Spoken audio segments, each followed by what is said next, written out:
Daniel 9 അധ്യായം 1 മുതൽ 27 വരെയുള്ള വാക്യങ്ങൾ. കൽദയ രാജ്യത്തിന് രാജാവായി തീർന്നവനും മേദ്യ സന്തതിയിൽ ഉള്ള അഹസ്വേരോസിന്റെ മകനുമായ ദാർവേസിന്റെ 1-ാം ആണ്ടിൽ, അവന്റെ വാഴ്ചയുടെ 1-ാം ആണ്ടിൽ തന്നെ ദാനിയേൽ എന്ന ഞാൻ, യെരുശലേമിന്റെ ശൂന്യാവസ്ഥ 70 സംവത്സരം കൊണ്ട് തീരും എന്നിങ്ങനെ യഹോവയുടെ അരുളപ്പാട് യിരെമ്യാ പ്രവാചകനുണ്ടായ പ്രകാരം ഒരു കാലസംഖ്യ പുസ്തകങ്ങളിൽ നിന്ന് ഗ്രഹിച്ചു.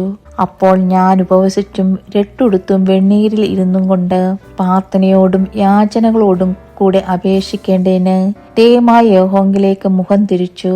എന്റെ ദൈവമായ യഹോവയോട് ഞാൻ പ്രാർത്ഥിച്ചു. ഏറ്റുപറഞ്ഞ എന്തെന്നാൽ, തന്നെ സ്നേഹിക്കുന്നവർക്കും തന്റെ കൽപ്പനകളെ പ്രമാണിക്കുന്നവർക്കും നിയമവും ദയയും പരിപാലിക്കുന്നവനായി മഹാനും ഭയങ്കരനുമായ ദൈവമായ കർത്താവേ, ഞങ്ങൾ പാപം ചെയ്തു, വികടമായി നടന്നു, ദുഷ്ടത പ്രവർത്തിച്ചു, ഞങ്ങൾ മത്സരിച്ചു, നിന്റെ കൽപ്പനകളും വിധികളും വിട്ടുമാറിയിരിക്കുന്നു. ഞങ്ങളുടെ രാജാക്കന്മാരോടും പ്രഭുക്കന്മാരോടും പിതാക്കന്മാരോടും ദേശത്തിലെ സകല ജനത്തോടും നിന്റെ നാമത്തിൽ സംസാരിച്ച നിന്റെ ദാസന്മാരായ പ്രവാചകന്മാരുടെ വാക്ക് ഞങ്ങൾ കേട്ടനുസരിച്ചതുമില്ല. കർത്താവേ, നിന്റെ പക്കൽ നീതിയുണ്ട്, ഞങ്ങൾക്കോ ഇന്നുള്ളതുപോലെ ലജ്ജയത്രേ. നിന്നോട് ദ്രോഹിച്ചിരിക്കുന്ന ദ്രോഹം ഹേതുവായി നീ അവരെ നീക്കിക്കളഞ്ഞിരിക്കുന്ന സകല ദേശങ്ങളിലും സമീപസ്ഥരും ദൂരസ്ഥരുമായ യഹൂദാ പുരുഷന്മാർക്കും യെരുശലേം നിവാസികൾക്കും എല്ലാ ഇസ്രായേലിനും തന്നെ. കർത്താവേ, ഞങ്ങൾ നിന്നോട് പാപം ചെയ്തിരിക്കയാൽ ഞങ്ങളും ഞങ്ങളുടെ രാജാക്കന്മാരും പ്രഭുക്കന്മാരും പിതാക്കന്മാരും ലജ്ജിക്കേണ്ടത് തന്നെ. ഞങ്ങളുടെ ദൈവമായ കർത്താവിന്റെ പക്കൽ കരുണയും മോചനവും ഉണ്ട്.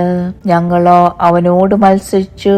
അവൻ തന്റെ ദാസന്മാരായ പ്രവാചകന്മാർ മുഖാന്തരം ഞങ്ങളുടെ മുമ്പിൽ വെച്ചിരിക്കുന്ന ന്യായപ്രമാണ പ്രകാരം നടപ്പാൻ ഞങ്ങൾ ഞങ്ങളുടെ ദൈവമായ യഹോവയുടെ വചനം കേട്ടനുസരിച്ചില്ല. ഇസ്രായേലൊക്കെയും നിന്റെ വചനം കേട്ടനുസരിക്കാതെ വിട്ടുമാറി നിന്റെ ന്യായപ്രമാണം ലംഘിച്ചിരിക്കുന്നു. ഇങ്ങനെ ഞങ്ങൾ അവനോട് പാപം ചെയ്തിരിക്കാൽ ദൈവത്തിന്റെ ദാസനായ മോശയുടെ ന്യായപ്രമാണത്തിൽ എഴുതിയിരിക്കുന്ന ശാപവും ആണിയും ഞങ്ങളുടെ മേൽ ചൊരിഞ്ഞിരിക്കുന്നു. അവൻ വലിയ അനർത്ഥം ഞങ്ങളുടെ മേൽ വരുത്തിയതിനാൽ ഞങ്ങൾക്കും ന്യായപാലനം നടത്തി വന്ന ന്യായാധിപന്മാർക്കും വിരോധമായി താൻ അരുളി ചെയ്ത വചനങ്ങളെ നിവർത്തിച്ചിരിക്കുന്നു. യെരുശലേമിൽ സംഭവിച്ചതുപോലെ ആകാശത്തിന് കീഴിലെങ്ങും സംഭവിച്ചിട്ടില്ലല്ലോ. മോശയുടെ ന്യായപ്രമാണത്തിൽ എഴുതിയിരിക്കുന്നത് പോലെ ഞങ്ങൾക്ക് ഈ അനർത്ഥമൊക്കെയും വന്നിരിക്കുന്നു. എന്നിട്ടും ഞങ്ങൾ ഞങ്ങളുടെ അകൃത്യങ്ങളെ വിട്ടുതിരിഞ്ഞ് നിന്റെ സത്യത്താൽ ബുദ്ധി പഠിപ്പിക്കേണ്ടതിന് ഞങ്ങളുടെ ദൈവമായ യഹോവയുടെ കൃപയ്ക്കായി യാചിച്ചില്ല. അതുകൊണ്ട് യഹോവ അനർത്ഥത്തിനായി ജാഗരിച്ചിരുന്ന് അത് ഞങ്ങളുടെ മേൽ വരുത്തിയിരിക്കുന്നു. ഞങ്ങളുടെ ദൈവമായ യഹോവ താൻ ചെയ്യുന്ന സകല പ്രവൃത്തികളിലും നീതിമാനാകുന്നു. ഞങ്ങളോ അവന്റെ വചനം കേട്ടനുസരിച്ചില്ല. നിന്റെ ജനത്തെ ബലമുള്ള കൈകൊണ്ട് മിസ്രയീം ദേശത്തു നിന്ന് കൊണ്ടുവന്നു. ഇന്നുള്ളതുപോലെ നിനക്കൊരു നാമമുണ്ടാക്കിയവനായി ഞങ്ങളുടെ ദൈവമായ കർത്താവേ, ഞങ്ങൾ പാപം ചെയ്ത് ദുഷ്ടത പ്രവർത്തിച്ചിരിക്കുന്നു. കർത്താവേ, നിന്റെ സർവ്വനീതിക്കും ഒത്തവണ്ണം നിന്റെ കോപവും ക്രോധവും നിന്റെ വിശുദ്ധ പർവ്വതമായ യെരുശലേം നഗരത്തിൽ നീങ്ങി പോകുമാറാകട്ടെ. ഞങ്ങളുടെ പാപങ്ങൾ നിമിത്തവും ഞങ്ങളുടെ പിതാക്കന്മാരുടെ അകൃത്യങ്ങൾ നിമിത്തവും യെരുശലേമും നിന്റെ ജനവും ഞങ്ങൾക്ക് ചുറ്റും ഉള്ള എല്ലാവർക്കും നിന്ദയായി തീർന്നിരിക്കുന്നുവല്ലോ. ആകയാൽ ഞങ്ങളുടെ ദൈവമേ, അടിയന്റെ പ്രാർത്ഥനയും യാചനകളും കേട്ട് ശൂന്യമായിരിക്കുന്ന നിന്റെ വിശുദ്ധ മന്ദിരത്തിന്മേൽ കർത്താവിൻ നിമിത്തം തിരുമുഖം പ്രകാശിക്കുമാറാക്കണമേ. എന്റെ ദൈവമേ, ചെവി ചായ്ച്ച് കേൾക്കണമേ. കണ്ണു തുറന്ന് ഞങ്ങളുടെ നാശങ്ങളെയും നിന്റെ നാമം വിളിച്ചിരിക്കുന്ന നഗരത്തെയും കടാക്ഷിക്കണമേ. ഞങ്ങൾ ഞങ്ങളുടെ നീതി പ്രവൃത്തികളിലല്ല നിന്റെ മഹാകരുണയിലത്രേ ആശ്രയിച്ചുകൊണ്ട് ഞങ്ങളുടെ യാചനകളെ തിരുസന്നിധിയിൽ ബോധിപ്പിക്കുന്നു. കർത്താവേ കേൾക്കണമേ, കർത്താവേ ക്ഷമിക്കണമേ, കർത്താവെ, ചെവിക്കൊണ്ട് പ്രവർത്തിക്കണമേ.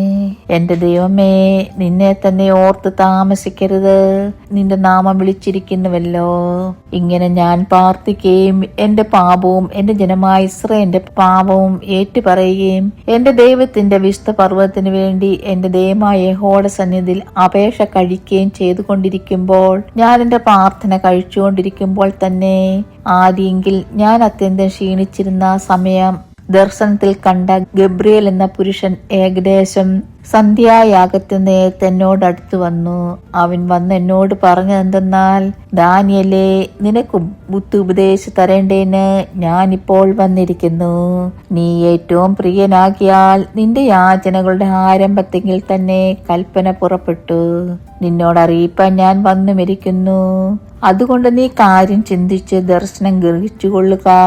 അതിക്രമത്തെ തടസ്സം ചെയ്ത പാപങ്ങളെ മുദ്രയിടുവാനും അകൃത്യത്തിന് പ്രായശ്ചിത്തം ചെയ്ത് നിത്യനീതി വരുത്തുവാനും ദർശനവും പ്രവചനവും മുദ്രയിടുവാനും അതിപരിശുദ്ധമായതിനെ അഭിഷേകം ചെയ്യുവാനും തക്കവണ്ണം നിന്റെ ജനത്തിനും വിശുദ്ധ നഗരത്തിനും 70 ആഴ്ചവട്ടം നിയമിച്ചിരിക്കുന്നു.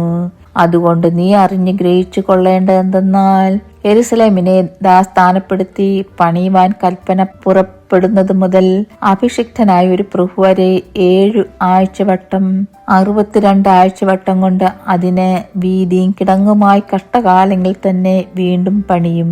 62 ആഴ്ചവട്ടം കഴിഞ്ഞിട്ട് അഭിഷിക്തൻ ഛേദിക്കപ്പെടും, അവനാരുമില്ലെന്ന് വരും.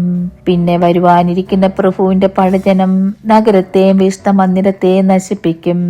അവന്റെ അവസാനം ഒരു പ്രളയത്തോടെ ആയിരിക്കും. അവസാനത്തോളം യുദ്ധമുണ്ടാകും. ശൂന്യങ്ങളും നിർണയിക്കപ്പെട്ടിരിക്കുന്നു. അവൻ 1 ആഴ്ചവട്ടത്തേക്ക് പലരോട് നിയമത്തെ കഠിനമാക്കും. ആഴ്ചവട്ടത്തിന്റെ മധ്യേ അവൻ ഹനനയാകവും ഭോജനയാകവും നിർത്തലാക്കി കളയും. മ്ലേച്ഛതകളുടെ ചിറകിന്മേൽ ശൂന്യമാകുന്നവൻ വരും. നിർണയിക്കപ്പെട്ടിരിക്കുന്ന സമാപ്തിയോളം ശൂന്യമാകുന്നവന്റെ മേൽ കോപം ചൊരിയും. ദൈവമേ, സ്തുതി നിനക്ക് യോഗ്യമാകുന്നു. മാറിക്കുമോ?